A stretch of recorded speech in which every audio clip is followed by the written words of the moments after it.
પણ જો બોલીશ નહીં તો ખબર નહીં પડે એમ પાનભાઈને, એટલે બોલવું જરૂરી છે.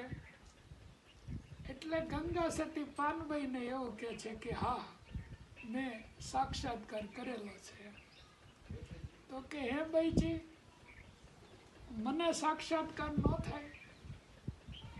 તો ગંગા સતી એ આશ્ચર્યમાં મળી ગઈ કે આ શાણવાસી તો કરે છે અને આને યોગની એક પરાકાષ્ઠાની વાત કઈ રીતે સમજાવી? તો ગંગા સતી હાવ સરળ સહેલીમાં વાત કરે છે કે હા થાય ને દીકરા એમ.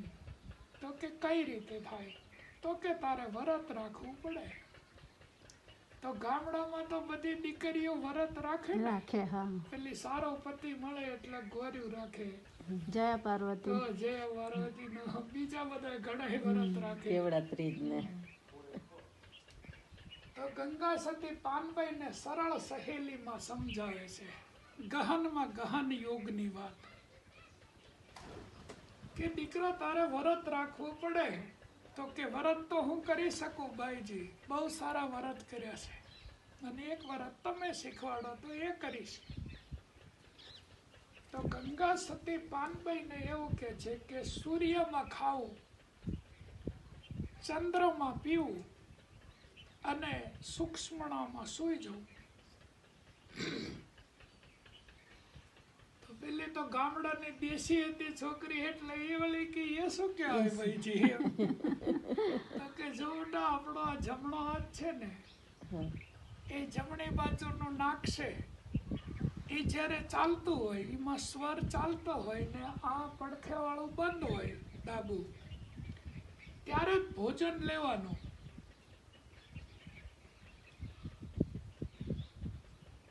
તો કે હા એ તો સમજમાં આવી ગયું ભાઈજી.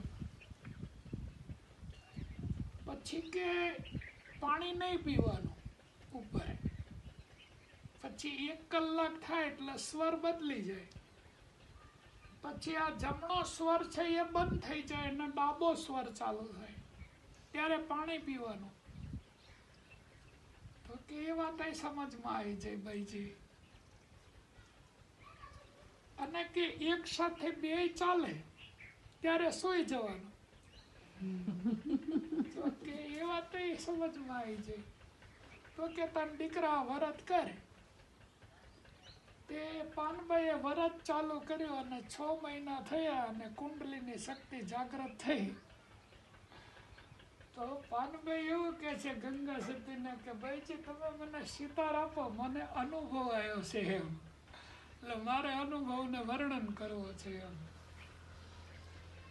એટલે એ સિતાર આપે છે ને પછી એ ભજન ગાય છે, બાણ રે વાગ્યા ને સુરતા ચડી આસમાનમાં, પછી દેહની દશા મટી જાય. તો સૂર્યમાં ખાવું, ચંદ્રમાં પીવું અને સૂક્ષ્મણામાં સૂઈ જવું, આવું વ્રત રાખે તોય કુંડલીની જાગૃત થઈ જાય.